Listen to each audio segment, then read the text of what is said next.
So tonight it's my pleasure and privilege to introduce Leta McCurry. She's a tale spinner, cornbread and fried okra country girl. She enjoys riding, reading long, lonesome roads on her stallion motorcycle, good food, travel, genealogy, and a large, fun-loving family. Leta is the author of High Cotton Country, A Shadow Life, Dancing in the Silence, and All the Colors of My Soul, and presently she's writing her 5th novel, Glory Road. So, help me give Leta a warm welcome. Thank you all very much for being here, and I would like to thank this group for the opportunity. Am I put it a little closer? Am I plugged in? You're plugged in.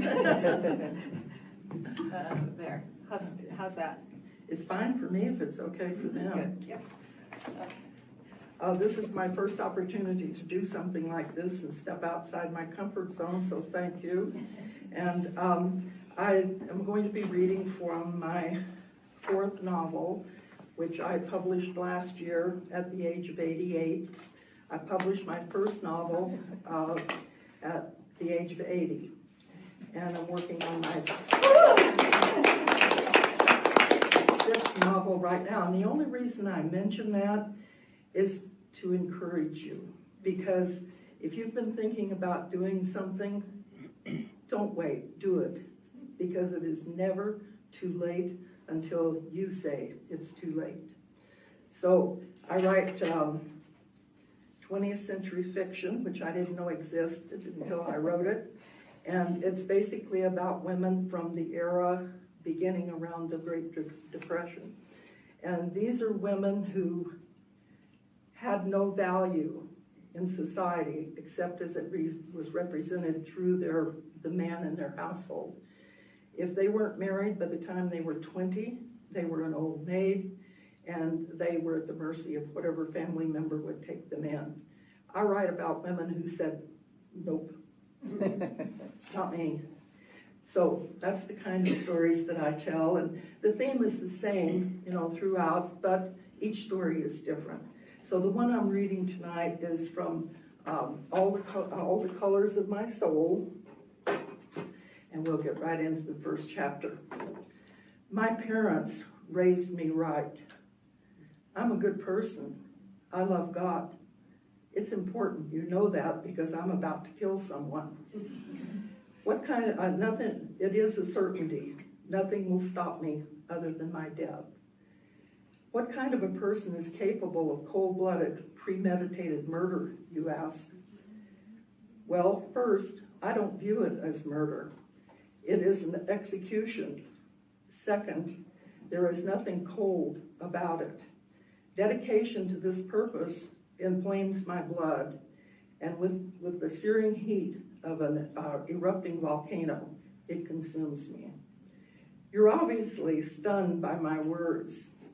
I'm stunned myself, but I am what you see, an ordinary mother and grandmother, and about as peanut butter, apple pie, and puppy dogs as you can get. As a child, I never thought about whether we were rich or poor. I only knew that there was food to eat when I was hungry, clothes on my back, a roof over my head, and presents for birthdays and Christmas. My parents would have been labeled the salt of the earth, and that's how they raised me. They taught me to respect and be kind to all living things, to expect nothing more than I work for, and to be grateful for any blessing above that, and mainly that I was responsible for the consequences of my choices. I accept that in the decision to kill. It terrifies me, but I accept it. We went to every Wednesday night prayer meeting and twice to church on Sunday. I could sing Jesus Loves Me before I could say my name. Throughout my youth, I was active in Teens for Christ, and for many years, I taught Sunday school to 1st and 2nd grades. I'm acquainted with the commandment, thou shalt not kill. A more accurate translation is, thou shalt not murder, and I'm not. I'm merely an instrument of applied justice. The decision to take a life was not sudden. It crept over me like a living thing, a dark gray fog that hovered in a thin layer under my bed at night while I lay awake, clutched in the sharp talons of worry and dread.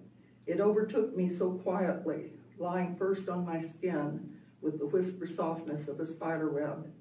Then it seeped into the blood of my veins. It became the beat of my heart and the very breath that sustains me. Oh, don't think that I wasn't shocked, even appalled, when my mind understood and endorsed what I must do. I struggled with it, tried to persuade myself I could let it go, find another way. I can't tell you the nights I spent on my knees, begging for release from this horrible task. I prayed God would grant me the grace to forgive her, but every time it seemed possible, maybe, thoughts of Danny and those children flamed hot and demanding in my mind. A searing sense of duty and purpose, and yes, justice, overtook any idea of forgiveness. Oh, I know, leave her to heaven for retribution. If not in this life, then in the next. That's not enough. Danny's beyond it all now. There's nothing but suffering ahead for those poor children if something isn't done, and soon they'll be destroyed in the here and now. Believe me, in those long dark hours of the night, as I cried out for mercy, I held up to the Lord all the colors of my soul. You know me, Lord, I said. You've known me from my mother's womb. I'm a good person. Cleanse my mind and soul of this burden, Lord, and set me free. All I heard was silence. So I will kill her soon.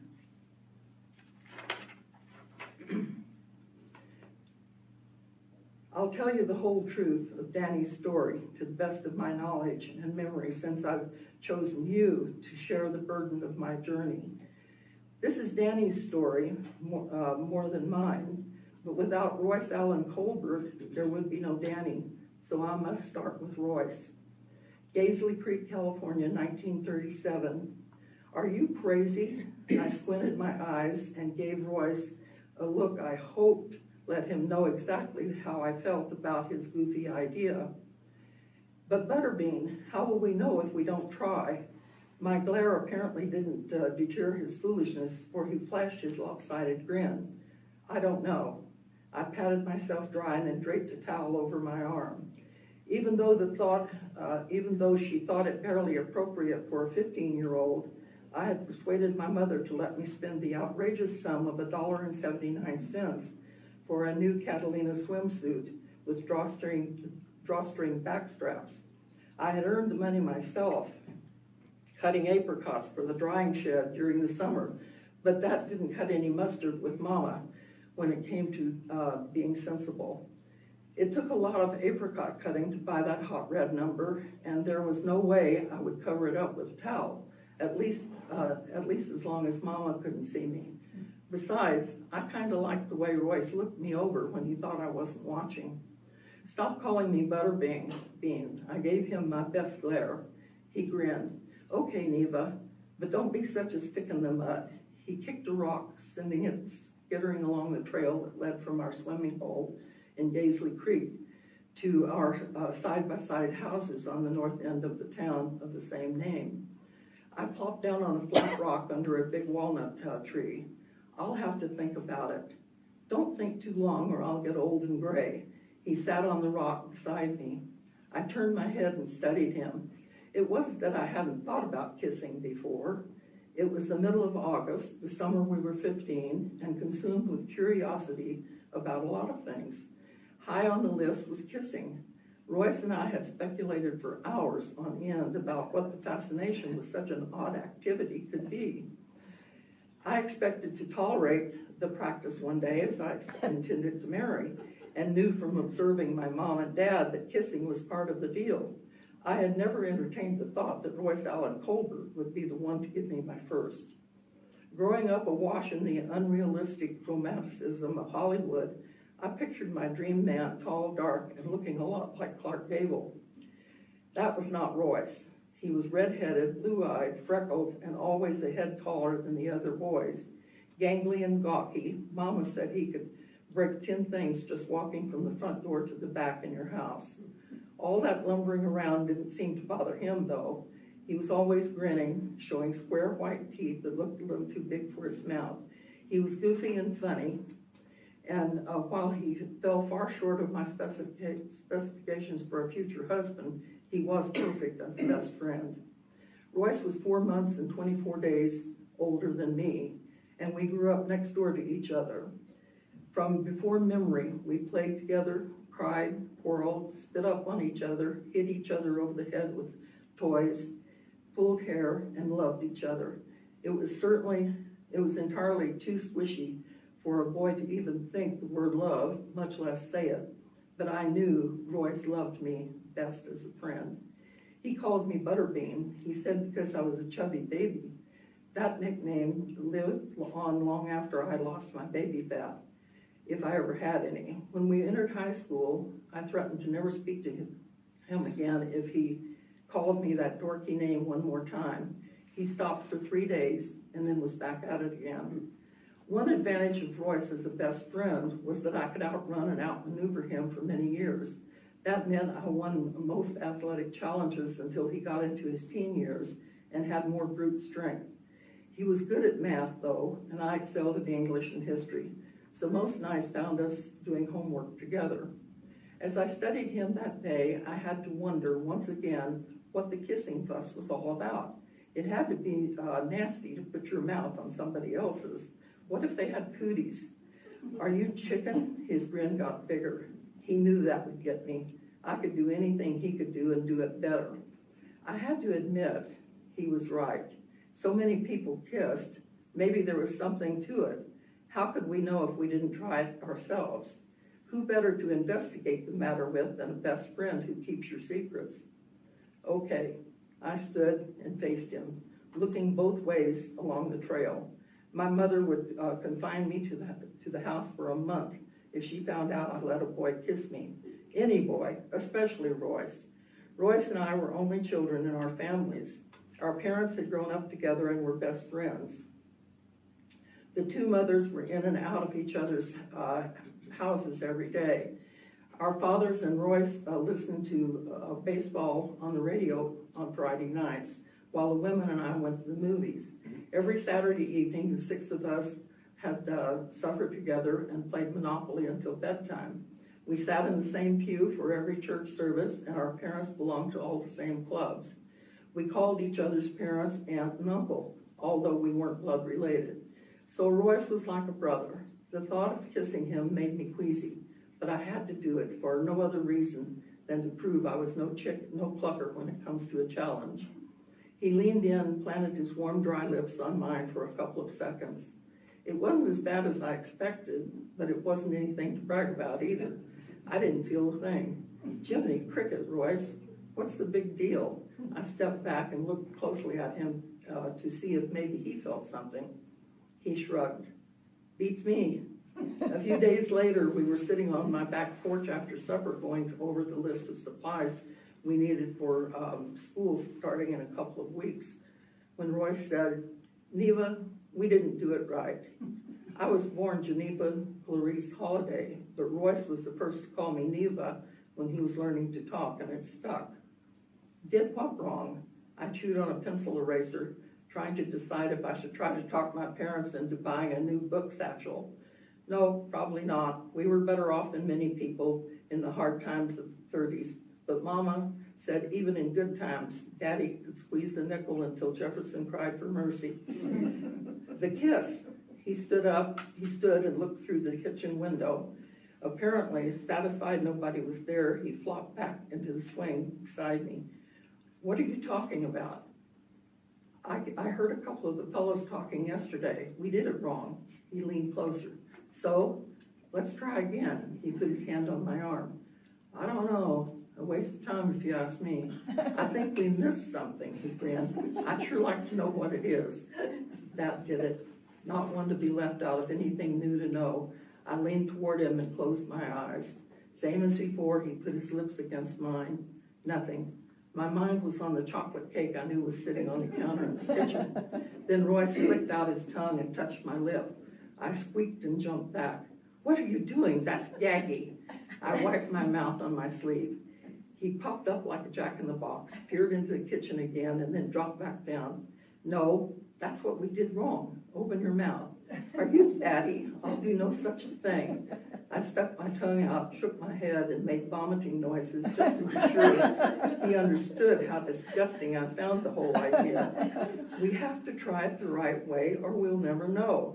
He held my hands, and I knew by the look in his eyes he wanted to try this nasty thing again.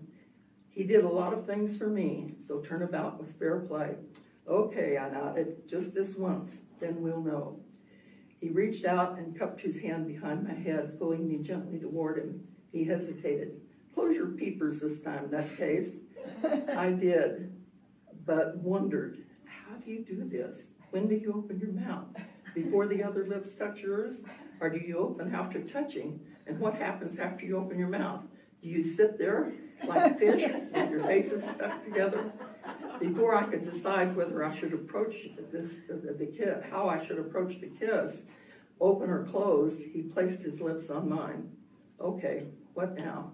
He opened his mouth a little and took my lower lip between his softly. "Not too bad." Then he ran his tongue slowly from one side to the other between my lips. My mouth seemed to open on its own, and his tongue touched mine. It was like a wet snake was trying to slither into my mouth. I jumped, but he was holding me close with his hand behind my head. The kiss lasted maybe half a minute, his tongue moving in my mouth. At first I thought I would gag, but it felt kind of good. And then I turned into one big tingle, like somebody was tickling me from the inside out. How sappy was that? Royce let me go and leaned back, eyes wide. "Well?" His face was as red as mine. I caught a quick breath. "Nothing." I didn't know what it was, but it definitely was not nothing. Me either. By the look in his eyes, I was pretty sure he was lying too. I wanted to try it again and leaned against him. I think he wanted another shot too because he moved toward me. Then I heard the sounds of the Amos and Andy show on the radio from the parlor and knew one of my parents had opened the door into the kitchen behind us. We jerked apart. Royce grabbed his notebook and pencil and jumped off the porch. "See ya." We might have evolved from best friends to sweethearts later, but before either of us could gain the courage to suggest another experiment, we met Will's children. Okay.